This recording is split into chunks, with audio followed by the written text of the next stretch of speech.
Nimbula.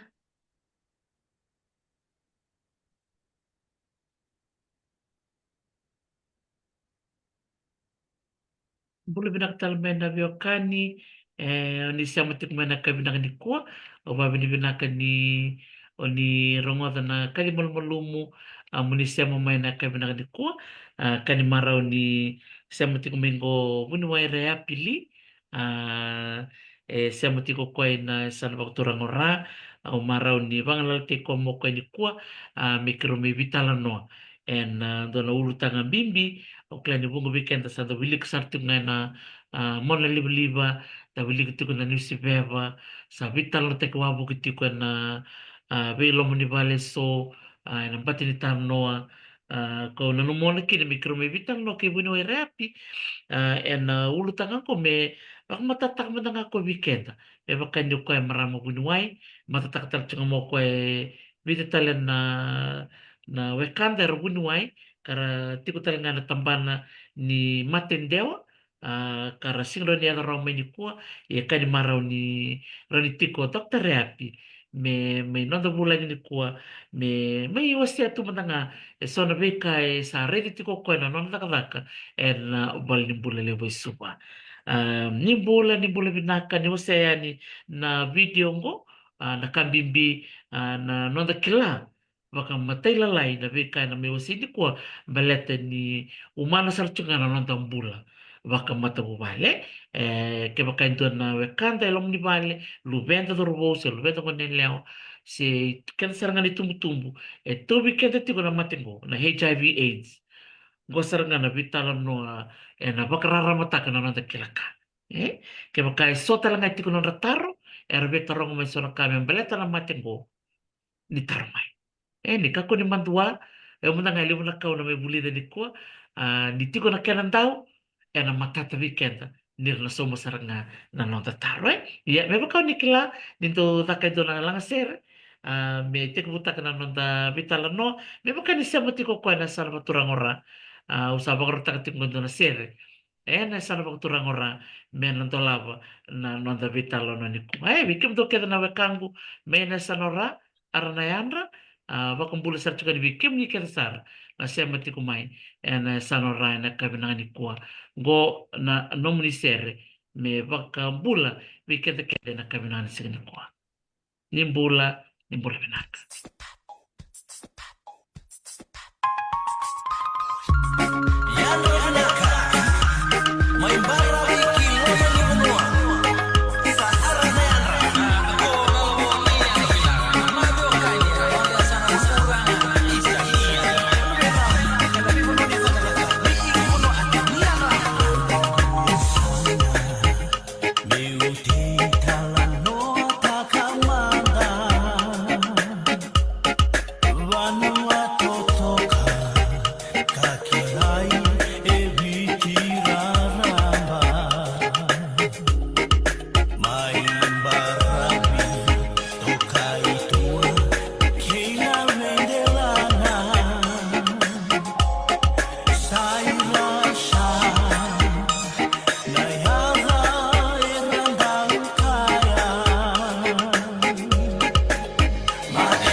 Dina.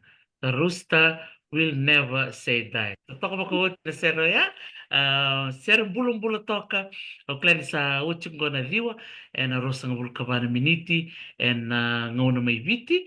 Sa uching go na baka kavi. So baka bika muni sa. Baka rauti ko muni sa ndabo. Muni muade. Ia. Semberno ni muade.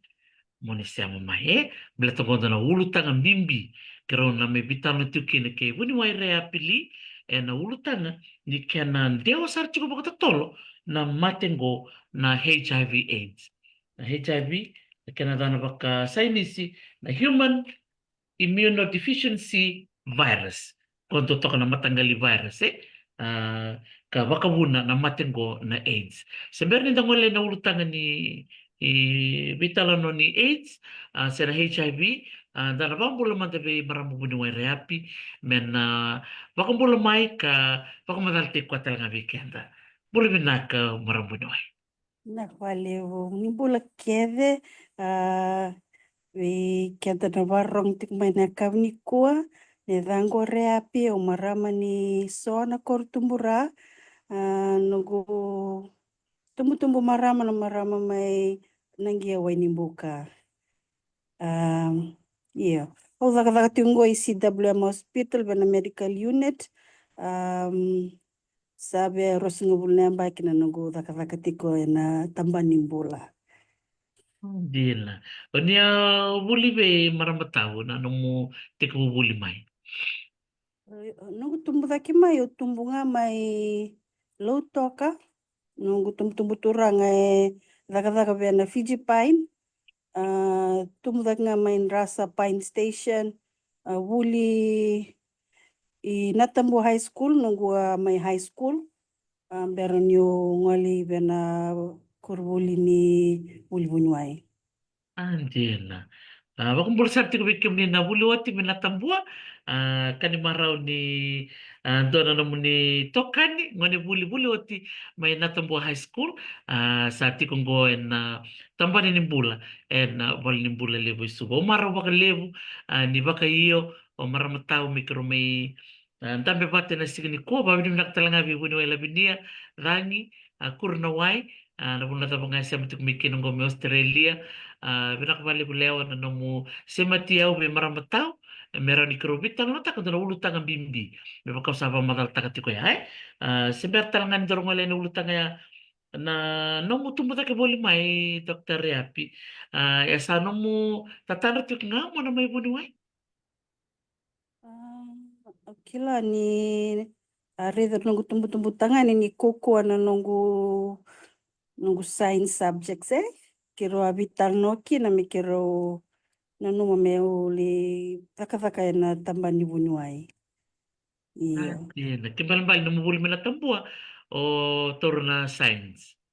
Hindi na ya nungu interested chiko na science koko talanga na nungu rawaka na science.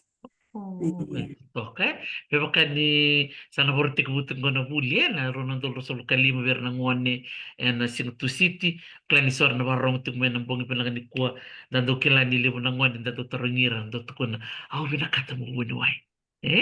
Aya bikim ni na ngone barong tuk mai dokter ya piti ko sarang ngondo ne baritaki ni non robita la nobat ke non tumbu turanga na non ro reda bata na non na lesoni ke na be lesoni kuko kina kasangol na dingding mengolen mela ke buli bunuai makata manda na no ni buli bunuai na ngona ya dokter ya po ni marotaka Eu marutaka na veo kani o merida.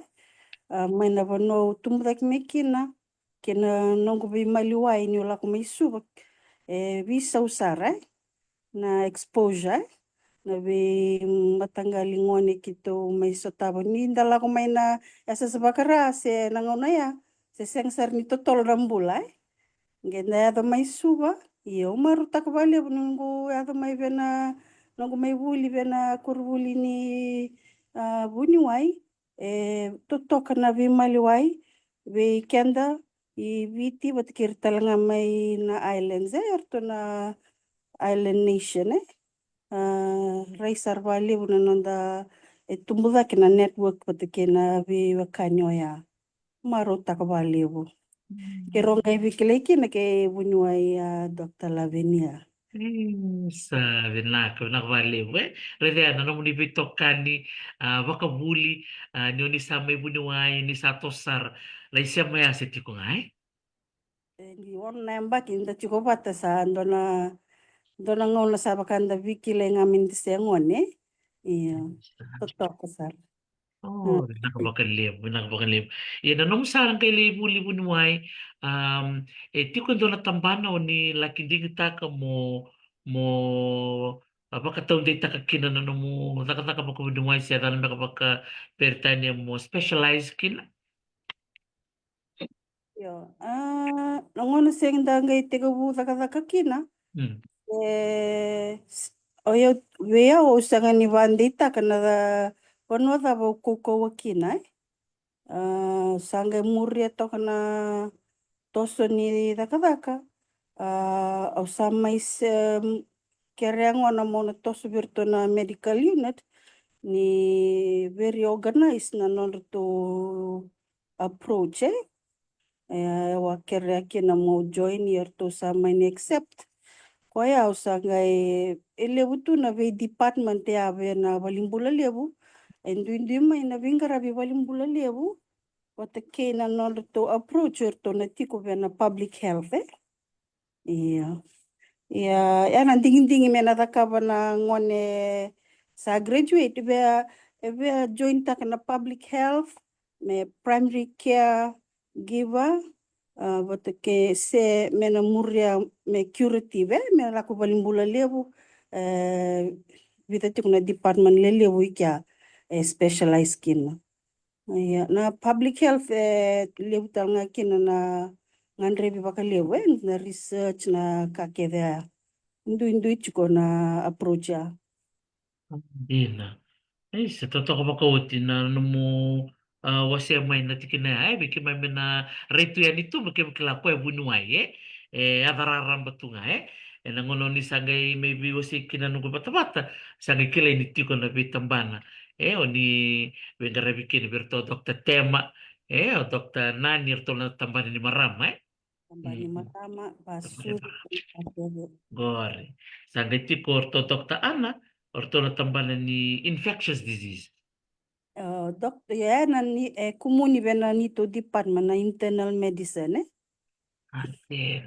right internal medicine wingara bibi kenda nangase ana bitambana keda membala tana matini suka kena complication kena dana ngada bakana stroke se matini uto ela come venito tambana se on tobi pneumonia se o HIV AIDS ngai sa pneumonia ko kediana la menito tambana itu ko ngan tambana ni surgery ke baka dona kami ngarabi menaroni o sele se o appendicitis se o hernia so nakabayan do ya mai mate bude ngane bikina na sele arto na surgical department nga kaiti korto na ngone pediatrics Renangoni up to 14 years for now yang bakingo bakitin kabala kusumbur tungkara bertun tambani ningoni kake den dona lenga bertun nangoni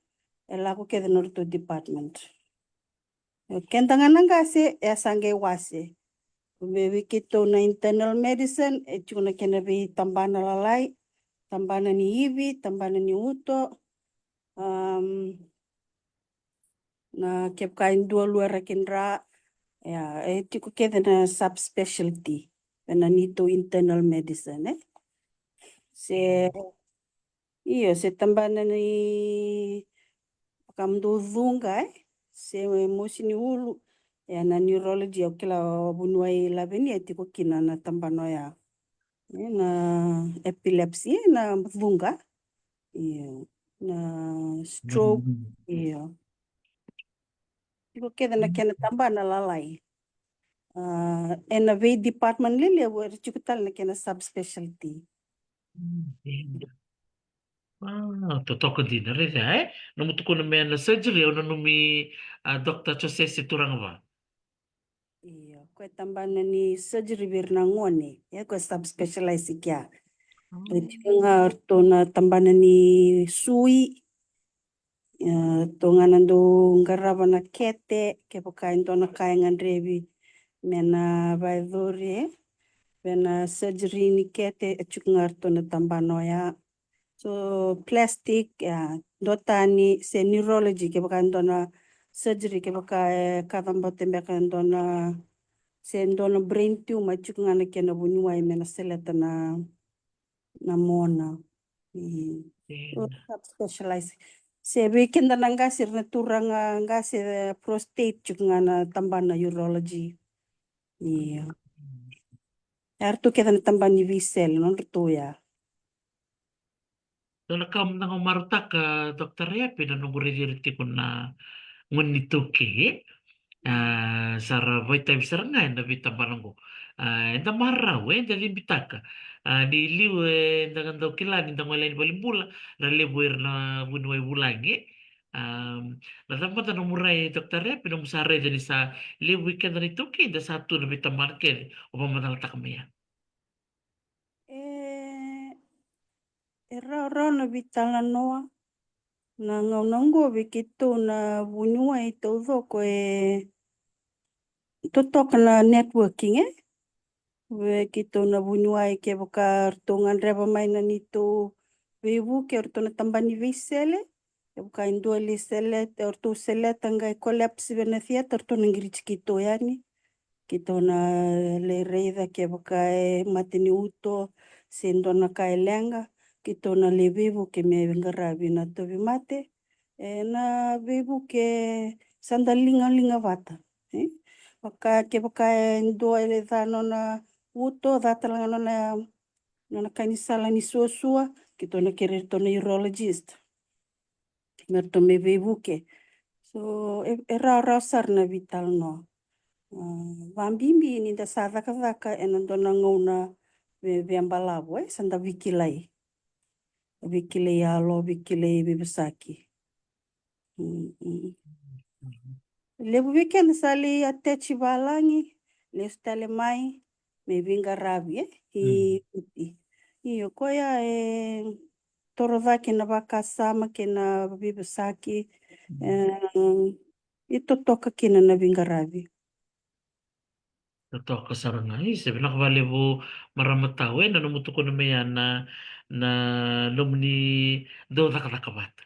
Hindi na nito na nomuni do itambana kung garaban na mona kung garaban na kabir na ngone na ngone ni ngaraban kinabibuke erto bakarawe merabibuk baka manang kina bertek ni kuwa nomba madalati ko si Bernardo live o babini binakakin na nomu siya mameni kuwa maramatao mendormi vital no taka dara ulu taka bimbi o matanga maramatau sa wili ko vital tara chuma ne bidana wula saut bak saut sa wili ko chuma HIV AIDS sala ko taka chuma kene wili wili la ko taka chuma kene wili wili sa ke baka sam taka chuma na tapa ta menda vital no taka na ituki menda reda na wili wili ngo ba madal tak mata main se berdor reda na wili wili mate mate baka na HIV AIDS ngo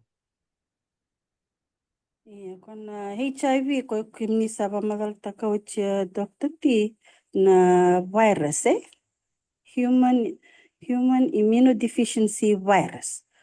Koya na virus ya ni kosandeo me weekend na kenda sakilavinak na kenindeo bodily fluids ni sadhuro ko yangonda ena vamulmulum tako koya na nonda suti ni angonda wakati kuna white blood cells ke kanda nanumatali na kanda bulida na white blood cells na suti ni angonda ko na virus ngo ya tek takasarnga na nonda suti ni angonda nonda defense system wasarnga malumu na immune system over time orto multiply na virus nirto sa ko ya ni sini detecta ke na multiply ti na virus vabasaranga ni sa malumu na yang na mate ndewa mate takasa na rawa meron ni walanga andon tamata mate wude saroni mai na cancer saroni mai kakede sa na toso mai ni sa malumu na defense system ni nonda ni angonda na immune system sa aochi. Kongone ba engandre bingona mena mendolore na virus ngo kena ngona totolo me kuni totolo na load na virus load.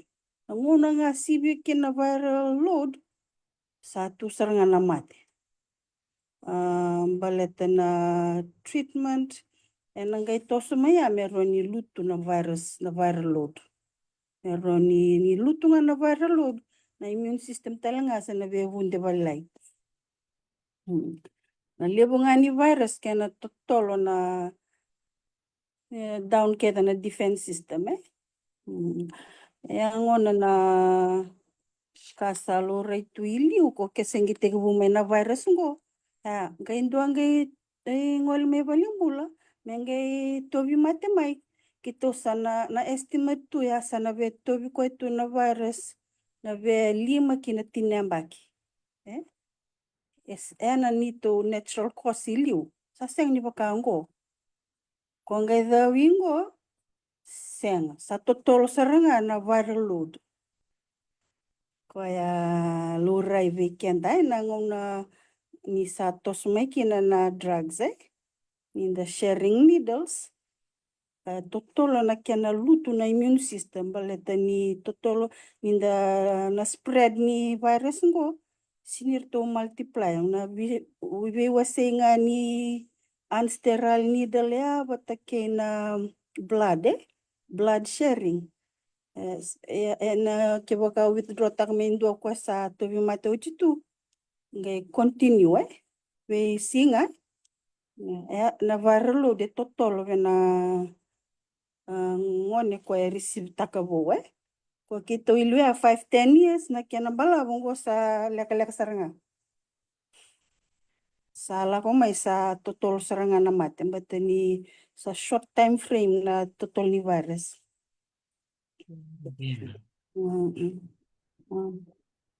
Rani wase mo tamay na fika wili oni atu kuni chuk maya na lomani tini na impact sa uti na wili endo kwera wili tiko ibiti o kla na wili leli sare ya may na nomonga baka to so may na ngonongo kinabulo September si na impact sa uti do sa reda na tambanin pula ni sa lakalaki na wili rani wase mo tangamay wiki mami maramo buni wai na fika dosare da tambanin bula. Iya, kaya release take nga nangonon to nangonon lek-lekangko pena tambanin bula ya ni ambaki 5 saoti dolore na new case me diagnose taki kabo 215 HIV cases per year. For the past 5 years, 250 new cases every year. Gaya nangaw na to yata making na end of last year.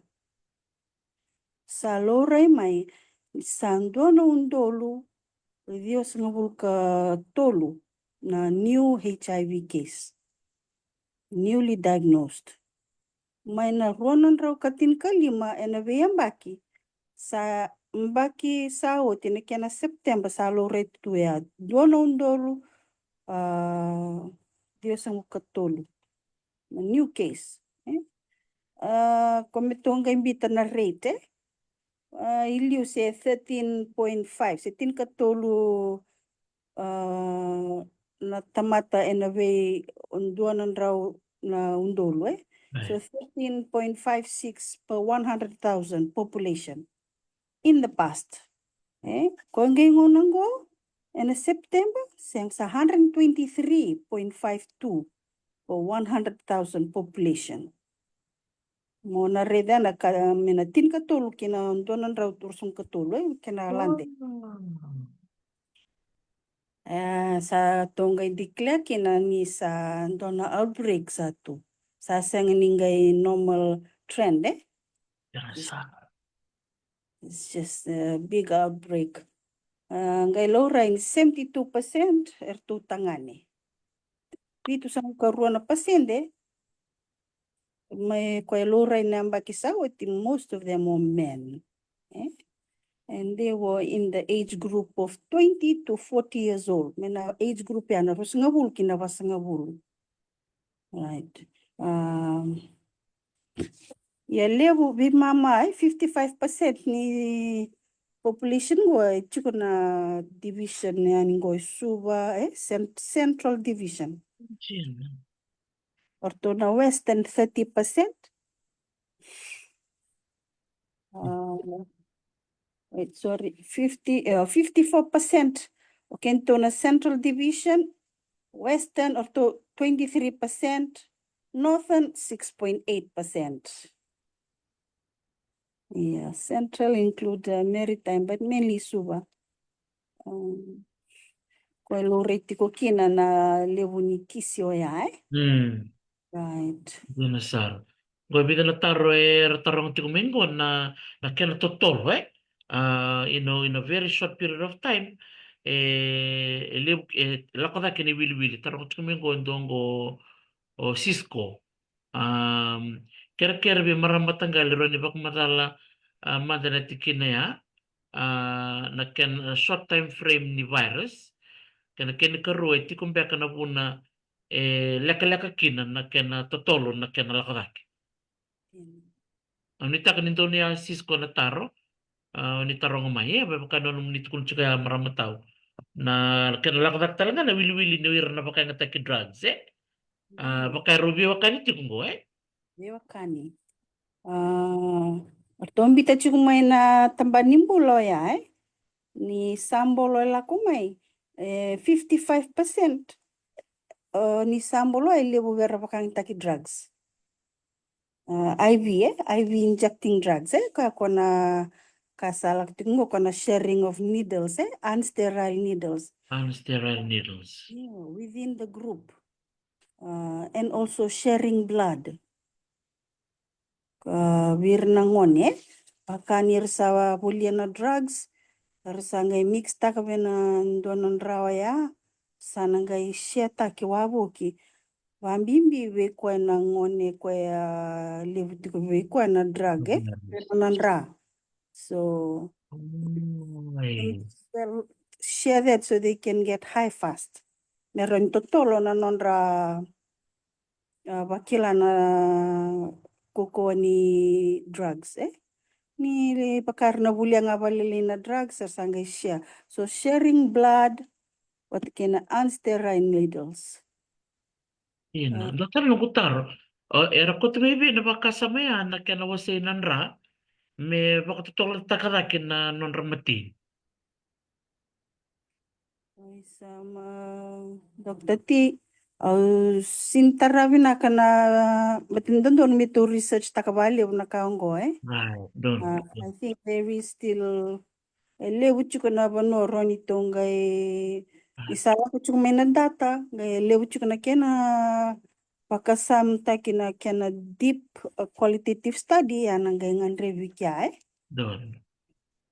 Don vina kaya bikim ni na barong tikumay lem sar tikor nung ka takatikon na nung wasem maya maramataw tatok din na may biusi tikum marama bunway reapi na lako da kitotolo ni wili en na lomangan ni don ngone lakalek ni wasem tikum ya na en na lomang ni ampaki tini bak sawoti etukun chuka maramataw tin 14.5 na wili-wili ni tamata na loma ni donan raw na dolo na wili-wili ni dona was tamata from 100,000 only 13 people would have got the virus ya nangonongo kasi September ang bagsawod sa donan raw rosang mulkatol so it has multifold sa lakadaki na wili-wili sa ba reapi sa lakadaki ninefold wow. ninefold Sadin salah ko dake baka viwa. Just the rate total Total sarang. And it's going to nataman the prediction I'm sure it'll still go up. Kila orton bita chico mayorton gela mayorton expertise na international international expertise orto me vivo que vena timi vena tambana UN AIDS orto sangida ka na projection na projection go na kena na burden se na kena bimbi se kena revu-revu ni totolo ni toso ni mdeo ni mate. Nanumi ngonango nanumi chiko ni people living with HIV 2,600 Chasanga add-on orto na vangataki drugs sale. So right now is 6,100 people living with HIV. So no projection etiko ni na totolo ni ndao ni matengo era na sini beranga sana ve taraket saranga na population more than half in 4 years. In 4 years. Within Tobolachingo, na risk na ve 25,000 in the next 4 years. Wow. Na vanemba kina rito toshikin na ve rosumka lima na undol na tamata sana raoni tawira na mateongo. Baleta na numabina kanino to age group tawira tingwer na ngoni mina rusa ngabul kina basa ngabul nembak. So it's supposed to be the healthy population in our country. That's supposed to be the healthiest. So unfortunately, this is and Nanti sangan rep seranga minta kata batai ko na pun merametau sa tareu saranga nagwili kana artikel na matakan ko au sa baka ngar saranga au sa ka ubina kat saranga into me ngol mai minta vital no saranga na bosa baka viti me matata no mni baka matalango ni dor vital no tsunga baka viti era se matal tsunga me na wekanda en sig bina ko tukun tsunga me senian na kumual bina kabali bu senian kono voice ninra katiko ko nadana mbia kabir na bluetooth sarang wata na bibsa kengkor ni rekana ngone ni redurme balimbulai. iya Katiko na bluetooth iya. Ira wasea ngandrawa ya. sandir kembali bale dua ngabira na baka na bulian na weni matini bi baka matini taki lebu na voli metikuwa oir sanga enrata mai na ramai bua mero ni lebu talanga na metarir bina Ya kila na bibsa kiti komplet no kenda ndo nonda itobo nimbula na biwase. Right. Na biwase yongo ya na kena biwase tektalenga na idula na sale sota kena soli ni balatani soliu na waini mate. Na waini mate kome biwa matenta kia. Iya, kila anda na bono rawa ya mera wasian mera mix taka na waini mate venando nandra we kwa tara baka wasama na waini mate ya derenge wasian rawa ya na biwa sakitiko ena totolo sarvir baka na concentration ni waini mate koko we kwa ya lele we kwa se we kwa chiko we kwa baka bang takachunga bingono asarnge wasiabata nandraya. Sa ira sara tsuni kila na kena wasi nan raya sa dewan sar tsunga ni matingo na HIV AIDS. Kila na kuko wambeka ni ve murmuri kena na vir na friends friends tukuni rindo sharing ni rabi wasitaka sanga walanga ni nonra lawa raw talanga vir na matobubale. Oi. Iyo. Na lenga ni kai lorengo lore talenga ni rawa ni ndua bakanga taka main game to boleh talambak ngana matububale mero ni bakanga taka so nabi wasi kwa ya sangan rip sarangaki na menda sa da wanravandei toka nanda matavuvale.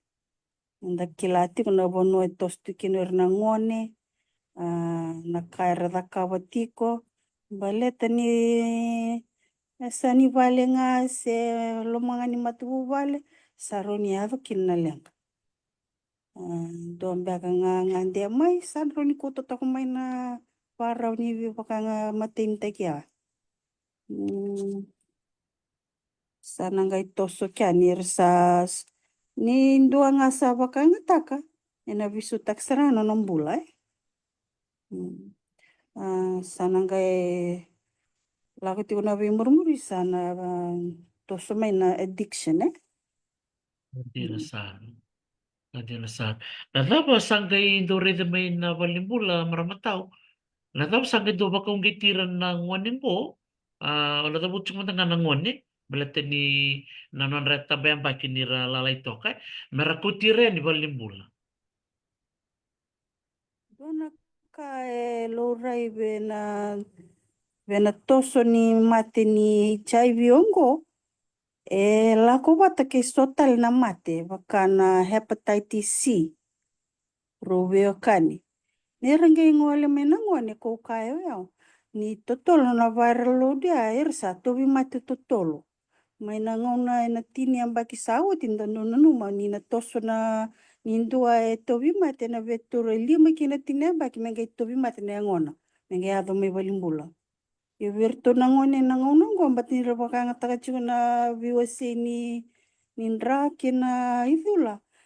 Na virus totolo sarai na load penayango ere tobi mat ni rangole niya lebu virto na ngone ko kitonga may vaduru masa tobi mat na nonra uto sa tobi mate so ramul malumu nonra uto so nonra valve ni nonra uto sa lilitu kina sona ka na infection no valenga isar nonra mbul sara fail nonra uto tobi mate bimbi pneumonia so sa liado na batangin na AIDS na AIDS ya bakani sa malmalum sibia saranga na suteniango sa mate kita nga sa ron vingoma roni ra vingoma mera cancer cancer ni ango se cancer ni mona nangai va muria ni satu virna virus sa lotu ya bagi sawo te levo ngaki na ya ni ra toso mena ngone batana nonrando wasiana ivula totolo na batini ivula sa bakang tagi babida Iya. durilo manamate eli bakadatan sarana valve ni uto na infective endocarditis kitondo tokaya ni sali bakadatan bando na valve kona valve sana teko leak sana teko da quando totol sarkina me valengaira Antin koko na valve ni utong ko me ronrokin nanra. Iya baka nanda ngada na uto vati kuna valve ni ke baka indua duruma na manu nonandra nganga na roni nindra ke denga ya kina uto to sona ngona ke baka sa kokoti kuna manu ya roni vadadan talanga na valve ni ibati kuna chamber na uto na beit bayara chuna na valve bata merendo tasong na ngona bakang taktal kina na next chamber kila so nangoni sa tobi mate na valve ya sa ndona kali na doya sarangkin na mate fail na uto kito ya kito ndo scan se na na echocardiogram kito reani loma ya sandutu kina mbuli ni levu ni wakatu membotu na mbuli ndutu vena valve so kwaya dotoreo ndona vula kina ona madha na nendo sultu na waini mate vena erani bukia ya kortona tori IV drug use ngo do vambimbinga na valve na sana matau matau ni uto chuka na sana matau mata sana mawi Dona vang taki drugs mo do lebu nga sana matau batani ni ndrakete nga sukale sua ni ava nga na sana matau. Indo ava ni na kana manu ela ko mai vena vanu ko e dulaiti ko e ado vando e sana matau na valve a sando ava kina me budi na ava roman na mata tobi mate renge ava tu ani sa malum tu. Kito sangai vaka mai kia na vapana lenga turina ndra scan na uto sanangai doi avani valimbula kito ndo reza mandangana linga ndra na tukina na ndra vakana ndra uai wani salindra sando kuko watu tuluri tu vango na makani dhula track marks sertikin tu na track marks sarang do dhula sa lolo atu ni sarang mata ita na dhula ira arnangwani. So nangona randa kitonga kina dala sarayali mevena ward sar tombale but satu virna idula ni rangaraviti ko rayali tumatamena ward kito sanga indo alert taktal no visa Merakutal mai. Ravangarai pate tambu yana dana tu na absconde nyo savurung ako erro ni tombale so vir sa sin rasa ni tombale sabude tu na bandra sa malmalungu tu. Yeah. Meron tobi timbi kaya baka sa tobi AIDS, ano rin tobi timbi, pneumonia, sio cancer, lymphoma. May matanggal kaya baka sa malumsibya na yango, na sotin yango. Sa vavili vinaksara vale vinikwa maramutaw no mo may wasiaba kararamba wikima mi kilahe totala taro bitorong may balitirin na nandatodoro ni viti wala ba so tala na ngo nileo era wili taltik nga na wasi ko. Iya, baka na nung sulia may na dator to na tambanimbula, na kianan dewa. Dewa tori dan lim sang kalim na pasyente may virtu nando bakang takana drugs IV drugs IV injecting drugs lim sang kalim na pasyente ni to na positive balitirango do talanga tol sang bul na pasyente unprotected vaginal intercourse. Andin. Right. Di kalima na pasyente unprotected anal intercourse. So 55% or to na tambanan ni bakantaki drugs, IV drugs with sharing unsterile needles and sharing blood. 30% spread from unprotected vaginal intercourse. 15% unprotected anal intercourse.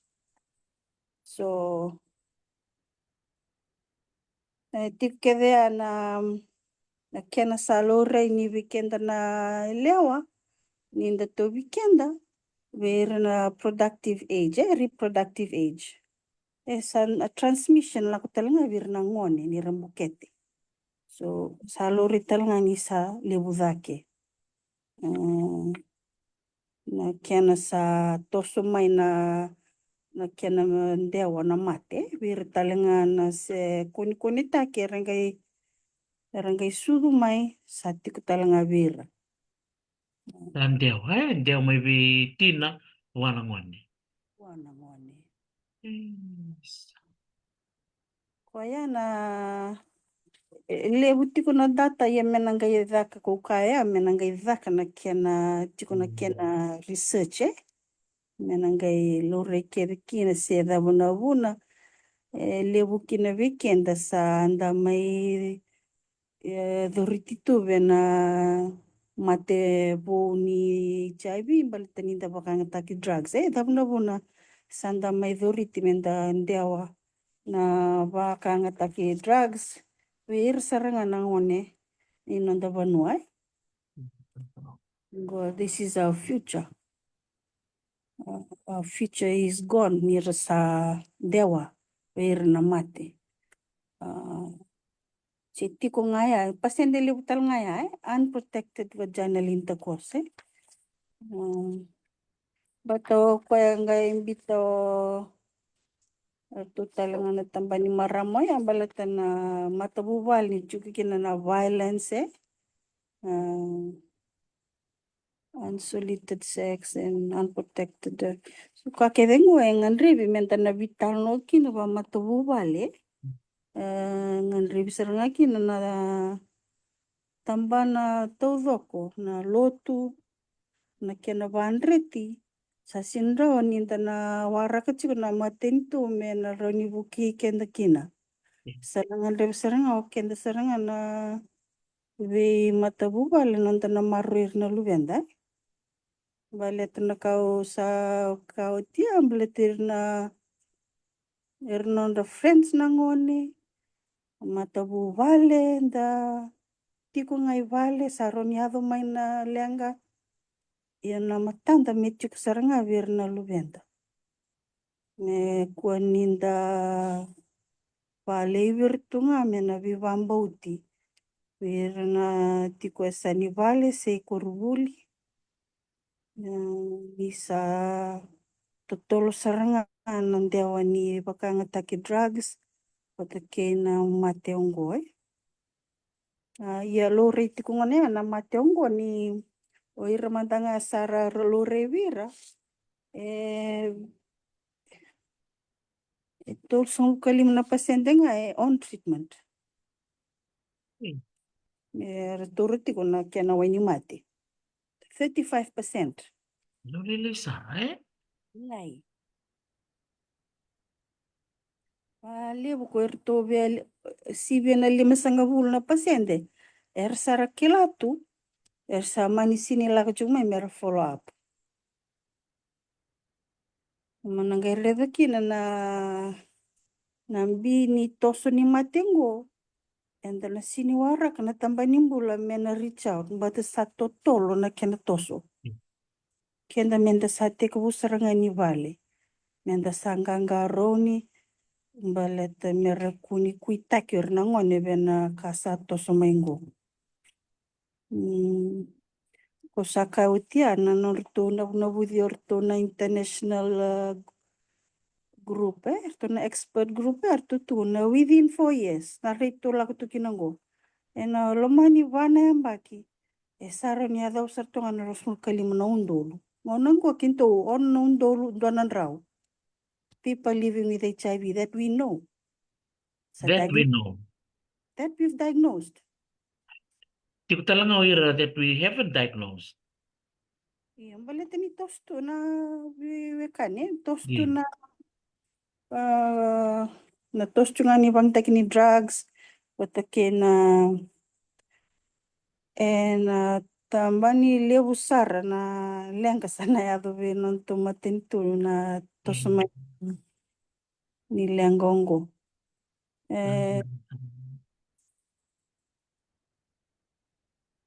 donangau na ya sa may tukuntu ya ni sa tos tali na levu ni HIV bata ni sa ati ko na kiana treatment na antivirus mena kilabi na kana na budget ni kakedo ya sa tiku bulutu chinga na viambake bata ni milioni kina milioni na milabu mena boli kina wayan matoya ya meto bata kena boli ni mate bata kena toso ni tumbu ni ngwane sa tovira kintu sa dondon saranga me to sana niunggawa na to tango sa manggaron sana dandu matabu vale Nalataro ngol tu ko maramutaw membalet na ulutangan ni confidentiality wa betorong search nga sa tar talamin ko na maramang senyan binak bale bu senyan na taro mai membalet na ken sana tuku di be itu mate ngon leo se be robo satu biku tigo na AIDS ena dakila ni daramatin ko darar bakake ena rawa wa menali tukuna tale nandara taro tukul chukumen gosenyan bakadala be irana biotin ke bakator man de to bitangani and a rawa wa metukuna be watina.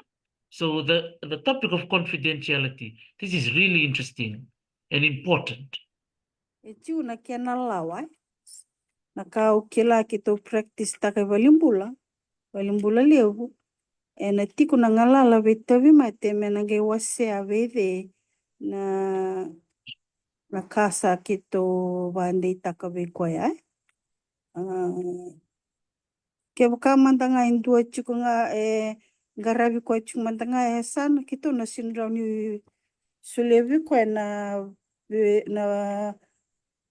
disclose taka na nona kasa lourai Pambimbi vena HIV virus ni sandua. Menangai tiko vena tamatayandua. Menangai solia vena na Leni Vale. Se vena na tumbutumbu se nona matavu vale. Iso sa rau mero asea sa toruani kau e vingomi. Iyo, okila ni kawaya se bersar ni tu rara makina se tiku ngana human rights law koya within spouse I think e tiku na kena lawa ia usang ini wasochi au sini matatakina No. do lakutal ngana counselor seda meroni disclose vambimbi ni sa dhuru orto na tambana ni habe orto sana tukuna na lawa ikia vambimbi ke baka robi o tini pale tandon talenga me testo nona Leni Vale ya kona lawa ya auseni matatakina na approach na muria ke baka sember ni tukuna tobi mate na kawaya vena nona Leni Vale sana ngai tiku na kena la mena muria batamero ni testa kita lenga o nona Leni Vale Koya arto muria na habu tiku na kena habu arto matatakina na kena lako-lako Pakatapa na wini mate, kung ito kung may amaramatawin na the treatment namatin to viti mena tambanan nimbula sa bakaruta ka baraw ira mera ngunubo na kena wini mate sa umimbeka sa tikni bengarabi me balimbula. Orto ngara na tambanan orto na tambanan ni reproductive health Okay. na hub. Orto suleki na wini mate orto follow up tak na orto to mate. Orto sa kilav na orto to mate. Follow up ya mena loreiti kuna nono toso na blood test mena lore nono viral load na kakedo ya. Ko tukuna juga ya.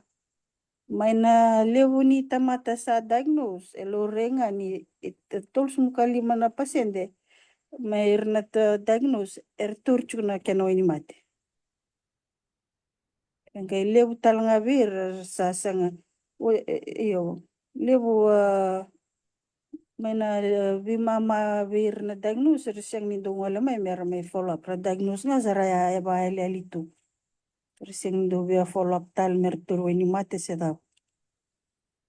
Ya na challenge chiko Iya, ko sarang bitarongan niya na boleh-boleh tamat tentu tamat ko na tamban nimbula non raba muriti ko irongo balati ni dondon merto na tol solo krem na pasete merto nguno bana wani mati merto mbula binak nerto sasa kan leki bakotia na dosa di sol virto na roni baka buliti ka merto mati nga baka lebu maramata na wini mate kwendo solia na vukia me valutuma na load na virus load na wili ni virus kina yango ni savalutuma vinaka kwa na wili ni virus ya kwa na sini we valuta vale na sote ni yango kena mbalimbale o kwa tobi kwa tiko we live a normal life pale tanona sote ni yango na valuta ke na kairo ni ado mai indo sa malmalung sar na sote ni ngona ena tatobi mate doanga na mate taka ndo na vuvu sa ron wa mate kwa Ani sa leutu na virus, watakena wili ni nona soteni ang sa lutu sarangera. Kitondo testa kaya na CD4 count dhani test me na immune system me count. Kaya more than 500,000 vinaka. Kaya sa lutu sandole AIDS. Sa lele me na 200,000. Na soteni angon na CD4 ya. Sa totol saranga mai ningai lutu chunga na level sana kilay sariti ko kasaran to bitimbi cancer sa laksara na wili ni immune system ni count chiko kitondo da kabo na CD4 count but kendo na viral load ni virus so ni wini mate ame lutu na virus kena load kwa sana ngero ni vunde kina na immune system tani lele na virus ba matecho na immune system. And then you can lead a normal life. Tu na kena side effect ya na kalibunga, then you have a normal life. Normal family life. Ina sarong ko doon na yalelo nga ko biya wasainin ko.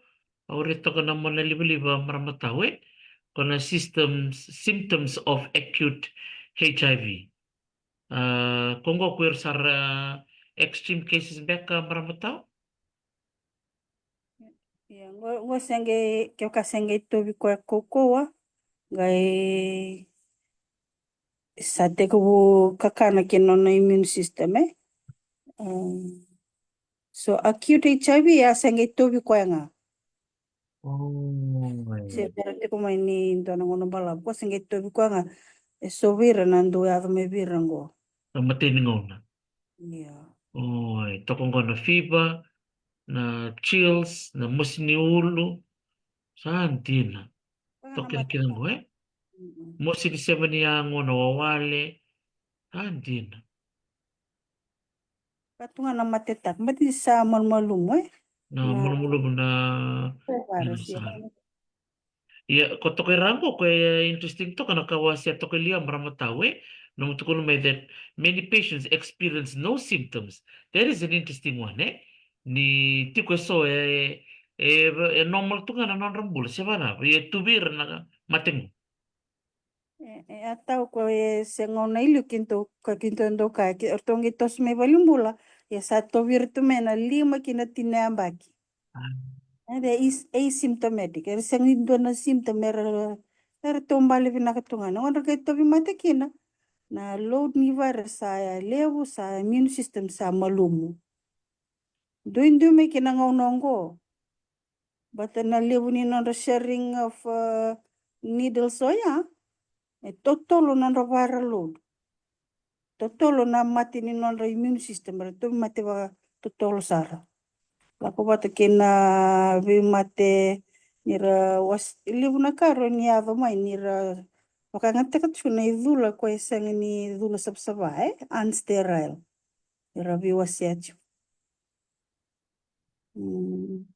Yan duin mai ve kona ngauna na natural history liu bata kina ngonongo kinto sa tu saranganda na bonwa vana ngonongo.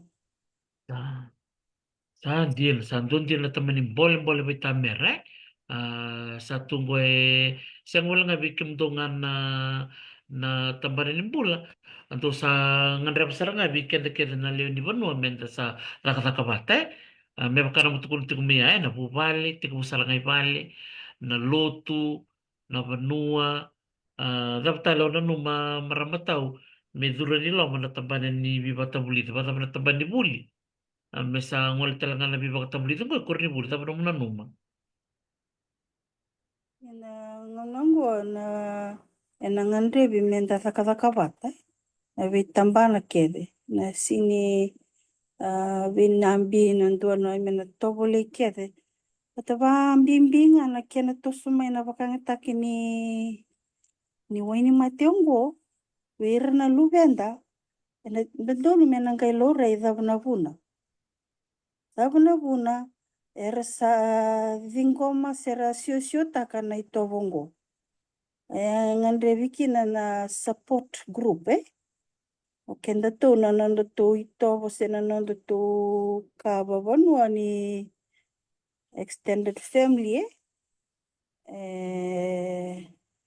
pandua turkede na bi kena tumberi ndo nangone ngona sanda toso mai kina vango I taoni sa senga na extended family sa small family unit na vaka to vokor na ngone satu sanga tos taranga me vira na totolo ni talivoni kena vak levo na vingo itovo ke kaso weekend sa sini lutu vinak santana seni yandra nonda vakasama pena vano muria me kina tevor me tur na kina no rambul na luvenda ili undula kitu me vena TV mendo vi wanda anda TV na vano ritikin na ngoni bata menda kuni le virtunga mertumbale na bongi uchi na vuli mer sa totolo mai vale kenta saranga menta sa andra vir na ngoni kena vandri tina lutu bale tana lutu vandra tana elonda menda roni reda ni sa tosumai na tevoro kena dreta na nondra na luvenda pena ka totolo bakango gona laka ni tevoro bat kena nonda sa vingo matu na itovo senga ni valutu sa tosumai da senga ni santa vingo mana na vi tovo ni vanuatani ra senga ni lutu sanda na vi walitaka sanda na tukone sinra rama ninda wakasama ke wakanda sinivingo mana wale nimbula saya mai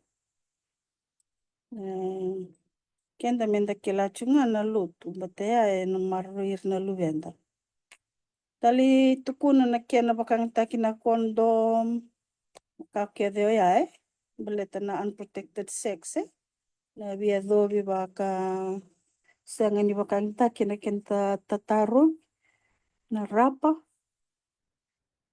ya kila vena nongu rai baka lutu baka risto kenda menda sa enforce tak saranga na bulan di na valutu na abstinence waraka na watimu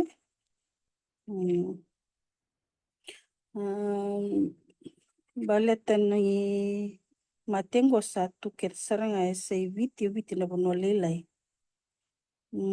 tana sindo ni tukuna mendua tale mena main bobukian na luventa kenda saranga menda usutu kina baleta nirna vakabanga na itobo matay ni ngau na saro ni kota non rambulo yanga na nongura ya Dr. Tini nondambula vakaya lo sa lulunga baleta ninda sa tosonga nga nondambula menda rawata kina na bula buru-burangoy sa sonangone saya lima na nonda raibir na ngoni ninda toboleti ko na vaka senga na lutu tevor sa tosaranga mai lumani matabu vale korubuli esani vale menaturna nanti sul-suli pampimbi ke pakai matabu vale sini matabu valendeye so weekend rendre na matabu vale kwa yar na le tingoma kita nangoni non robat tulewa sana dhala nindo talme ve korubule wat sa sulit kubir na vakasama sang ni binak Yan na sar maramatao. Oh, sarong raw binakantinan na nomu baka matalati ko ngalele bungar baka binibinakati ko may na nomu wasesar nga baka matela live ke mami palit nilibon na beulutang baka ngo men palit na mate matetaka nabi matagal mati. So, iti ko nga na matagal walwali ni boss, do ba kaya nga taga bunuwaye, sa nakambi ka na medical jargons, eh. Yan ano mo iba matagal di ko maramataw sambo mata, tabi lang. Pabili-bili nga kina na numuto ko na na tapos sarap na muna. What is the root cause, eh? Root cause of drug use. Sukulistal juga na teman-teman balik sebenarnya. Sabi ko, naisulsul ni kalu weekend ay. So nanguna ndo wakasama takadabna bona ramayali kinangone. Ndo bandi takangani nonde suli suli wala nga weekend ay. Sini nonde suli sini nonda nonna kalu eh. We are only here to manage. Ndo wakasamba mimbi isone tumutumu ya sama ilanga na lubendra. Nabi matera ni tarobia.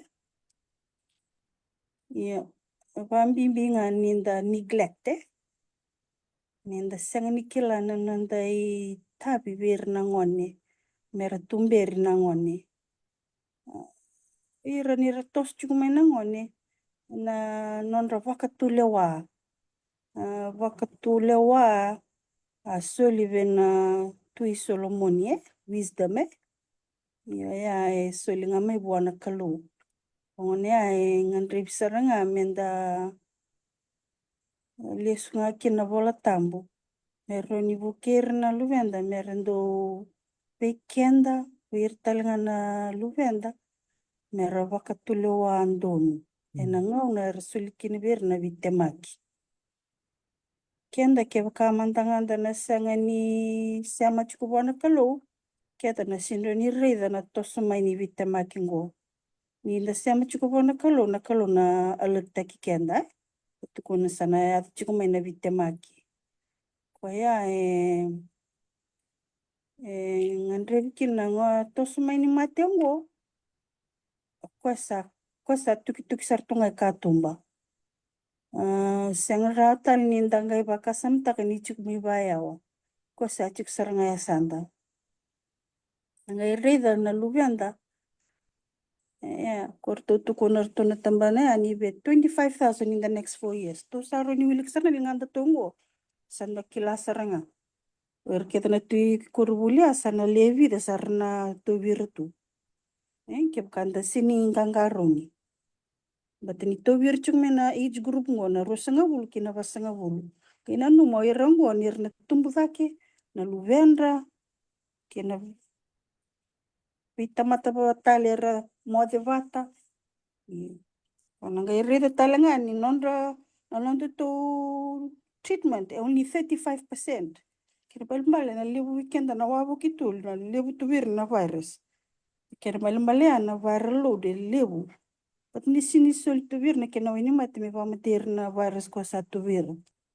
So yana banwa it's a big challenge weekend to na tambanini wikiton tambanin pula mena follow up mera treat taki na diagnose nindo mananga screen test positive meli confirm na nona positive na kuibalangi na nona ndra meli confirm maikina so it'll take time then you'll get it so kuna kila kitu kuna time spend ya na tamata tobi ko eti kusena da wirchu mandanga so na matengo sa tuki sartunga katumba leka satu kita saranga ko enala ko mai na mai buta ko da ng bulan ni lubenda Yes. Sababi rin nakasarang maramat tao na mo maybe o sa ito ng bungin ni kuwa. Nasala na kuman da arto sa nakabati ko na tambanin ni bula na kaya na baka hindi ako tingin mo. Babi ni binaka na tamban ni bula na kaya na baka yung tingin ko na ni Sveva na mo na liba-liba meron ni kaya mamimili ka na liw ni Bonua asal nga na Bonua wari ka may kina kaungan reba may dorme bitala noa ti ko tali so na wala-wala to sa nanumot ko na tambanan ni infectious disease na kaya nangan reba may baka tiyo tayo kaya ni kinabi korkor kaya nalamon ni matabubal kaya ba't ni ba matalta ka kaya Nilebo nga berang ko, Diyos sa kabula pa siya, then ito ke, na iwilwi. Tobi kenda vale vuna itau kena kaongo ai. Kartu baka sam tambeka na nonda ito bombeka nindo wase. Se da vuna sama yado kina weekenda na kaongo. Na mate. Nangan revisar nga menda tau doko interested parties mede. Tambani wuli, tambano ni ministry ni poverty, na education, na health, na lotu. Kakede menda roni vita urlinga takavata, me roni totolo, na nonda asindoni warak chunga na tambani mbula mena tosoyani. Kenda saranga mena vei family unit saranga menda sa regroup and protect ourselves. Vertona tambani mbula, kila sala kuchumba ngave na pepa mbeka usin turuna ka vertona public health. Nyu daga mbulu lewu. Kawaya sana rauni tiko na outreach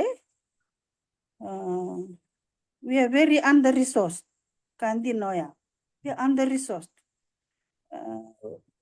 Kenda tona ni outreach bang tona sindroni catch up. Na kena totol nandewa. Confirmation menanggali raktali balang.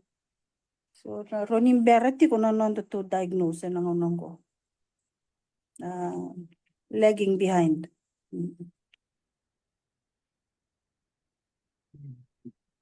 Saya, probably may nakasarang akin na ken baka matatake mai na ken baka ngatek ko na wani matini baka matini take na wasiti ko ni Zula sa kreser nga bikim ni tumutumo ni barong tiko na ekabina ni kuha menta sa wasar nga bir na lubend ninda kilatsu nga na puno nga ran lay taukin na Zula kata kabati ko ya ran lay chika na balimbula nga sarangol na mochri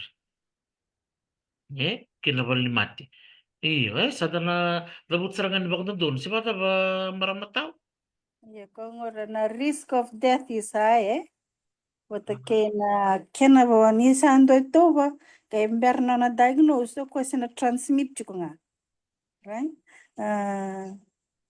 Indo ito biko na betor na ngonong bala umenangeli testaki. Kaya kasato bimatembe kasanangeli testaki. Wada ko ersa mbula pinakatunga tombale.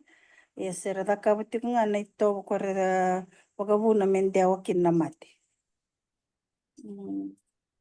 Sana senga ni rawa ninda nakaya me rangana ngalala raba tobiro ertarna na bawati. Satu sartunga may namatengo sa tuki sartunga bena vita matayan dua. Menda sana yandra menda takabata kino. Na mate sa tosumay baleta ni lewu nangai kilay nga ni sara tobi mate bimbi. Lewu ko kaya ni lewu sa tukuni verni sa tobiro sangai sianga ni veto sumay mermeng karabi. Rambes ni turbon kau. Ya kiran bale na non lewa siatal na matengo vir sotale. Na totolo sar. Batanir sin turbon kau. Bakan bimbi ni indua tigo batal ke indua sini bakang takana kondom sena rapa. Yo kuanga sa totolo kina ngo ibiti kona banga taki drugs waya kona sharing unsterile needle but kena sharing blood.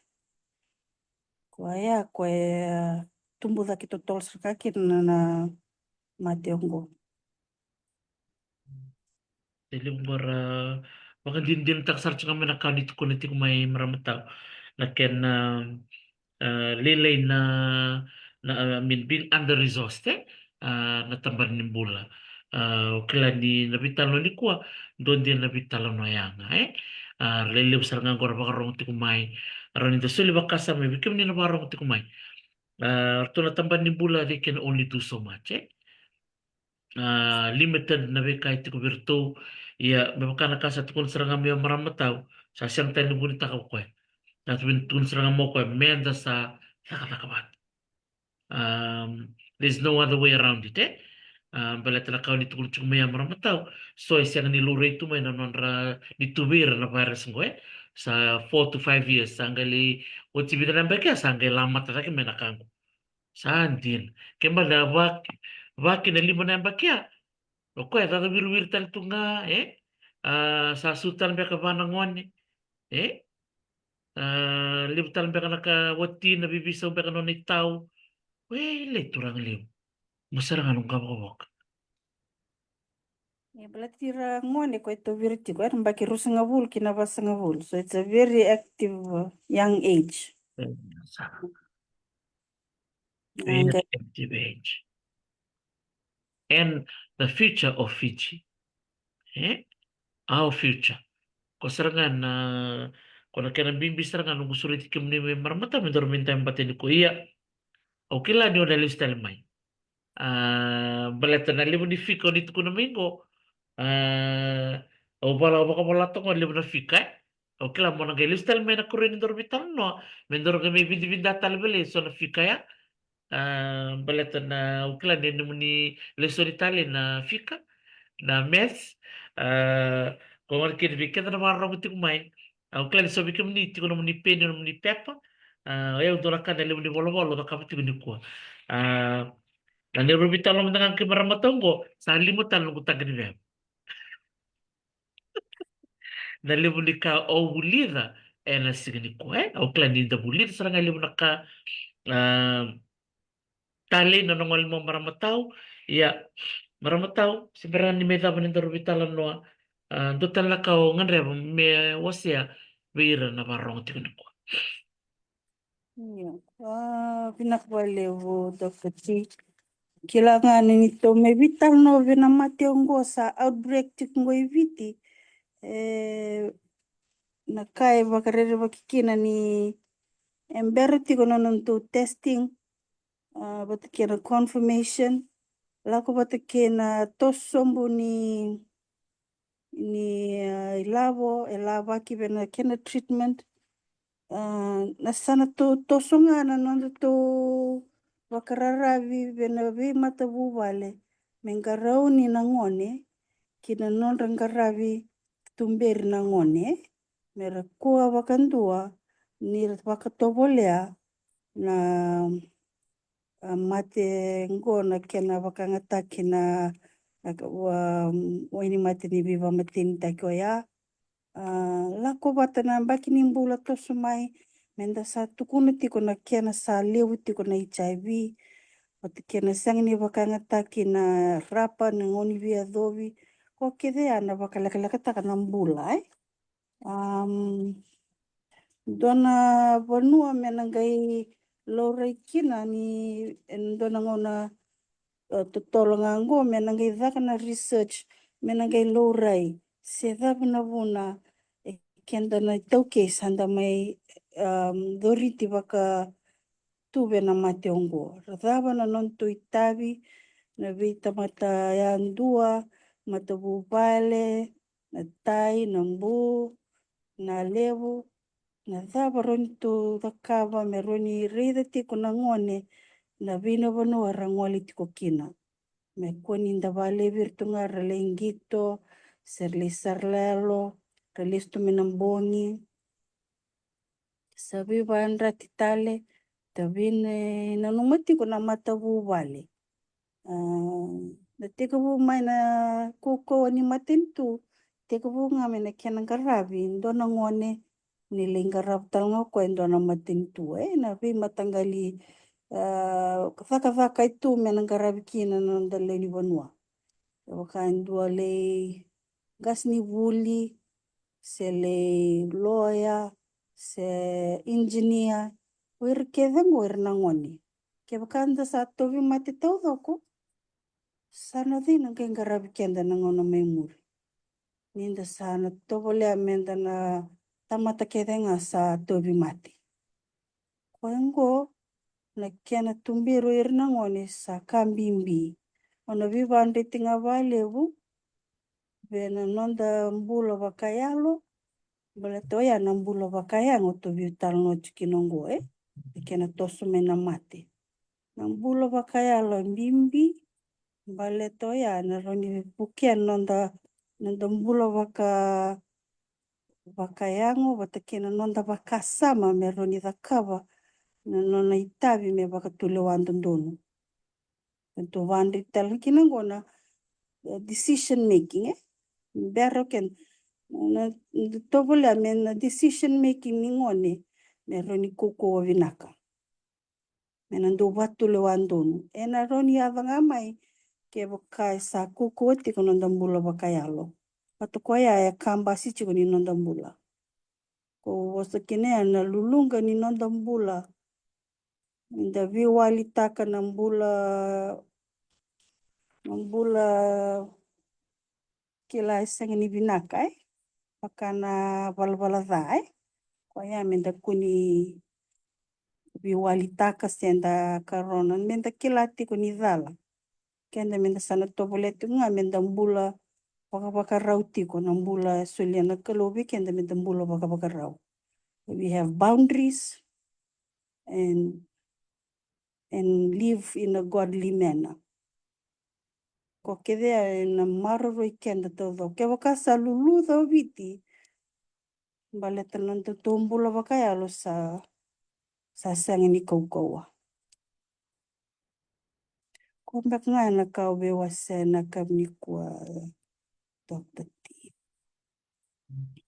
Munto vinaka baka libsar maramatau Dr. Rea Pili wa vinaka na bukundra kersar na warong tikumay ng bungi vinaka ni kuwa leo libsar taro tikumay sulit tikumay na nonra bakasam kani uti go maramatau ngayiro nga nanong kutanga ni beba kera ni ngay somo na nonra taro wa vinaka bikim ni na warong tikumay ni kuwa na nomuni suli bakasama mai umaro taksar nga baliw asar nga na wustu tiko na nungu na lomango na singli ni kuwa na nungu nga na mindo mikro mi vitala no tarasar nga na longu na nungu sa rede tiko sa buli tiko na pepa sa tosta ki tiko na wilwil bikim ni na warong tiko mai ko sa tosta ki bakadiwa ninefold na totolo ni kenan dewa na mati mena na wili-wili kwa tori na lomani bida na bagsawat kina bulan ng September sa toso dhake saranga waktu tolo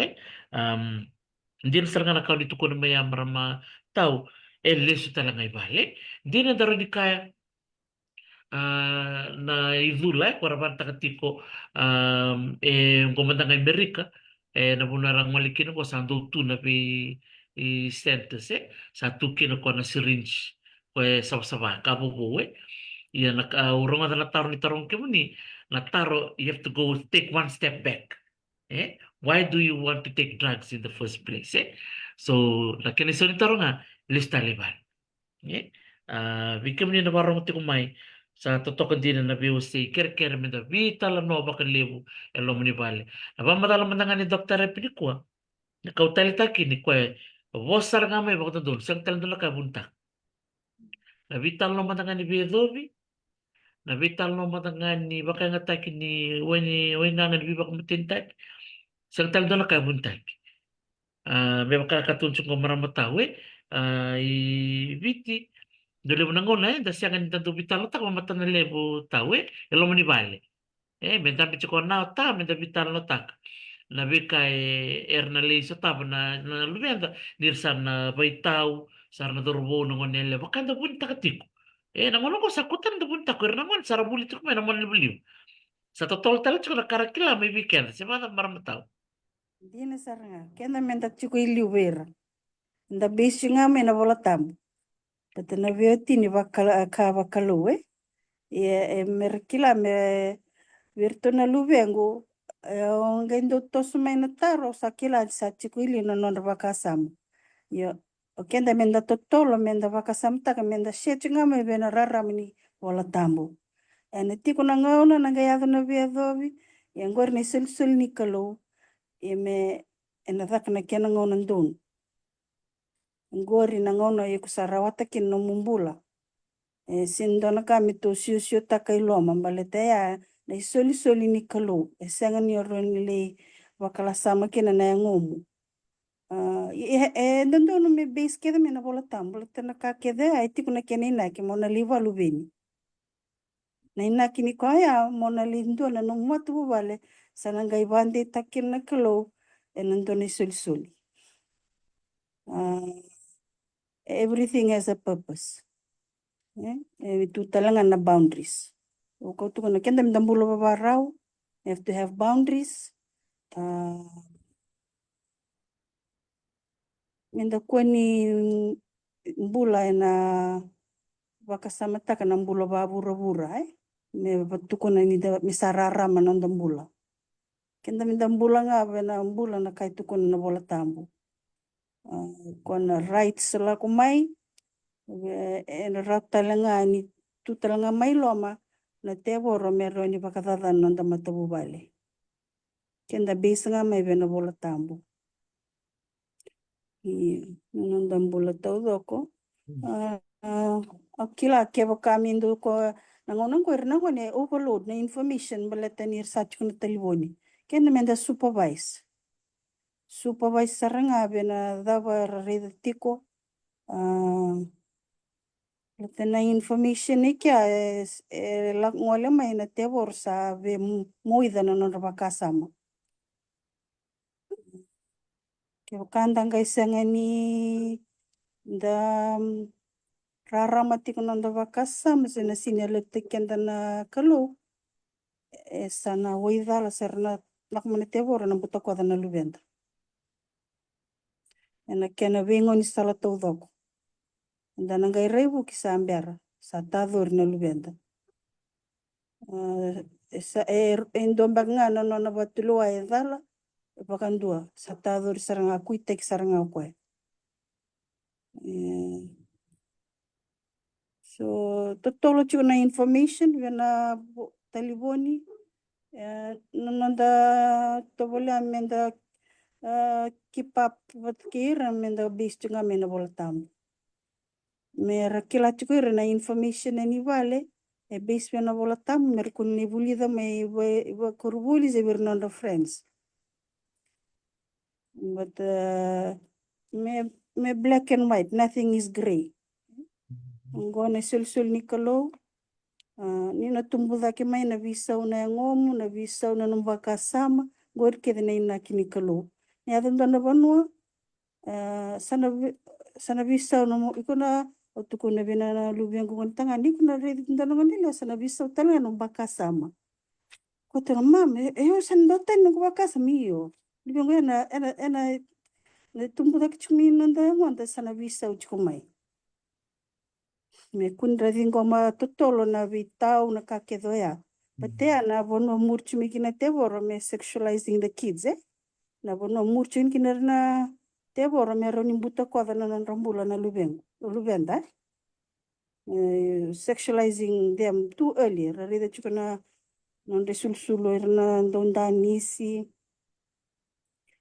ako memerika ngoro kela ni total na bono lewo ya kena toso na education na simberninde na nonrabaka sama sa expose ani irna ngai tiko ngana banu sarna ngai bibusa kita kina ya da kalista limur nda tukuna menda sararama menda sa bibusa kita kia kena menda tutol bis nga bana bolatam bis nga na bolatam betiko menda kena sindroni stop ta kana kasa me sarakila moira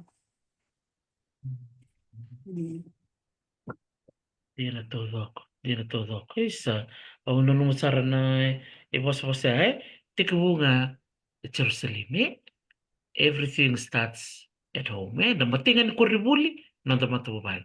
Sebenarnya tangolan kuribuli, rona maten gas ni buli, rona nanda tumtum. Bekem ni tumtum ni barong tukumai.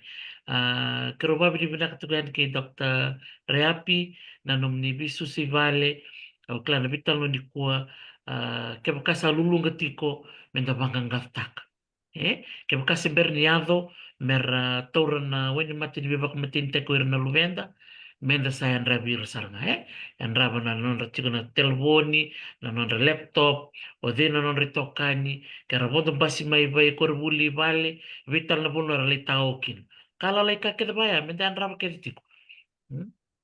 Kakek di mendan raba tiko Onu ita kan sobi kemni nabe tumbo ni sana kabutiko nabe kabaya. Ni wase mai so nabe ka sa baka batukan tiko nabe ni mata bubal. Menda buli kedikin. Bat ndona wili wili sat kun mengo dokter ya. Sa baka riwata kini wili wili ni oira sa to wirti kuna HIV AIDS.